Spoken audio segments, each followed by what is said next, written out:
FCRA బిల్లుపై లోక్సభలో దుమారం రేగింది. ఎఫ్సీఆర్ఏ బిల్లుపై లోక్సభలో కేంద్రం కీలక ప్రకటన చేసింది. ఈ బిల్లును జేపీసీకి పంపిస్తున్నట్టు తెలిపింది. 31 మంది సభ్యులతో జేపీసీని ఏర్పాటు చేస్తున్నట్లు పేర్కొంది. అలాగే ఈ జేపీసీలో మొత్తం 21 మంది లోక్సభ ఎంపీలు, 10 మంది రాజ్యసభ ఎంపీలు ఉంటారని స్పష్టం చేసింది. ఈ బిల్లుపై వచ్చే పార్లమెంట్ శీతాకాల సమావేశాల్లోపు జేపీసీ నివేదిక ఇవ్వనుందని గడువు విధించింది.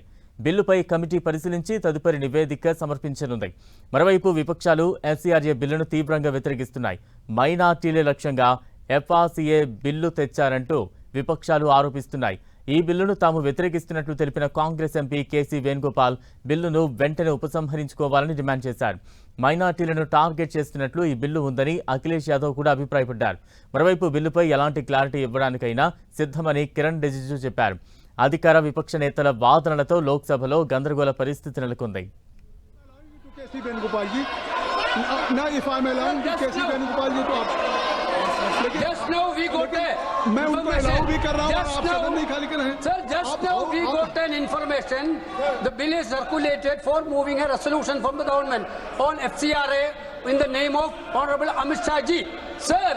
This legislation is clearly for targeting NGOs and minority institutions, those who are doing good work.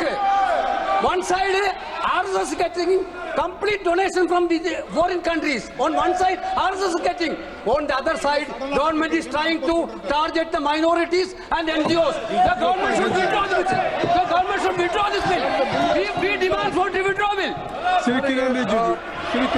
केसी वेणुगोपाल जी बिल्कुल गलत बात कर रहे हैं और ये कई दिनों से कांग्रेस पार्टी और बाकी लोगों ने मांग किया है कि जेपीसी में भेजा जाए। ये तो कांग्रेस पार्टी और बाकी विपक्ष के लोगों ने भी कहा कुछ प्रमुख बिल्स को ज्वाइंट पार्लियामेंट्री कमेटी या सिलेक्ट कमेटी या स्टैंडिंग कमेटी में रेफर किया जाए। जब आप महत्वपूर्ण बिल को रेफर कर रहे हैं तो इसका आपत्ति है। अगर किसी वेणुगोपाल जी या किसी पार्टी के मेंबर को इस बिल में आपत्तिजनक कोई चीज है या किसी वहां बिंदु पे इसका विरोध है तो जेपीसी में आप अपना बात रख सकते हैं। जेपीसी को पर्याप्त समय मिलेगा और भी लोगों को बुला करके आप हियरिंग करेंगे। वो तो खुश होने के चक्कर में उल्टा ये तो उल्टा बोल रहे हैं।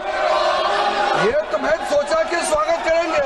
जब जेपीसी भेजते हैं, जेपीसी में कोई मैटर भेजता है तो विपक्ष उसका स्वागत करता है। ये तो स्वागत करने की जगह में विरोध कर रहे हैं। तो अफसोस की बात है कोई माइनॉरिटी को टारगेट नहीं है। ये पूरा देश को सुरक्षित रखने के लिए नियम बना रहा है। किसी माइनॉरिटी किसी कम्युनिटी को टारगेट करने का सवाल ही नहीं है। Every day you are demanding that bill should refer to the JPC. So it is every day. And अगर if government is now agreeing and if parliamentary affairs minister या अगर नित्यानंद जी अगर वो JPC को भेज रहे हैं तो और थ्रेड डिस्कशन हो जाएगा। थ्रेड डिस्कशन होगा। गवर्नमेंट सीधे इस बिल को पास नहीं करा रही। नहीं, अभी ये आज तो क्या है, पार्लियामेंट्री डेमोक्रेसी में सरकार कोई बिल लेकर के आई है और उस बिल को सरकार ये कह रही कि इस पे और डिटेल डेलिब्रेशंस और डिस्कशंस हो जाए, इसलिए हम जॉइंट पार्लियामेंट्री कमेटी को रेफर करना चाहते हैं। तो जब आपने हमने कह दिया तो फिर इससे साफ है कि कम से कम नहीं क्या है वो प्रार्थना पढ़िए। एक मिनट अखिलेश को पूछिए। अखिलेश जी आप क्या कहना चाहते हैं?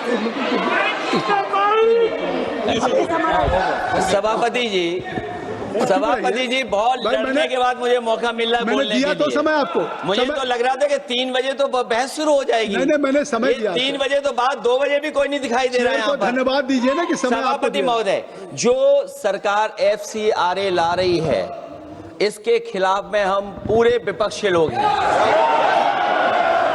सभापति महोदय, अगर जो माननीय मंत्री जी कह रहे हैं, नहीं माननीय मंत्री जी कह रहे हैं कि माइनॉरिटी के खिलाफ नहीं है। माननीय मंत्री जी बताएं, आज तक जो बिल लाए हैं बिना माइनॉरिटी के खिलाफ कौन सा बिल लेकर के आए हो आप? टी आर बालू जी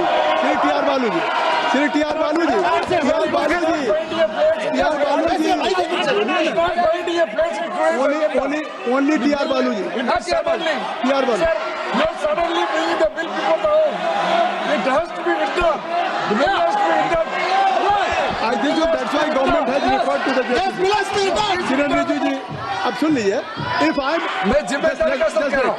अगर मैं सबको अलाउ कर रहा हूँ, आपको अलाउ किया, टीआर बालू साहब को, अखिलेश यादव जी को, तो अब फिर किरण रिजिजू जी को सुनिए। मैं जिम्मेदारी का सब कहता हूँ, अखिलेश जी को मैं चुनौती देता हूँ। इस एफसीआरए बिल का जो प्रावधान आया है, इसमें एक भी प्रावधान ऐसा है, आप दिखाइए, जो कोई भी माइनॉरिटी का खिलाफ है। ये सर सरासर झूठ बात फैलाया जा रहा है देश में। किसी माइनॉरिटी को टारगेट करने का सवाल ही नहीं है। आप चाहते हैं कि विदेश का धन बिना कानून के ऐसे ही देश में ला करके मर्जी खर्चा करने का क्या? This country is not a banana republic. There should be rules and regulation as per the spirit of the constitution.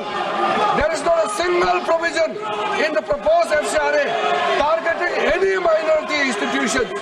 There is a campaign to mislead certain communities. I take full responsibility to ensure that not a single provision is against any minority community. This is for the well-being of the security of every community of India. But if I'm allowing you to KC Venugopal ji, now if I'm allowing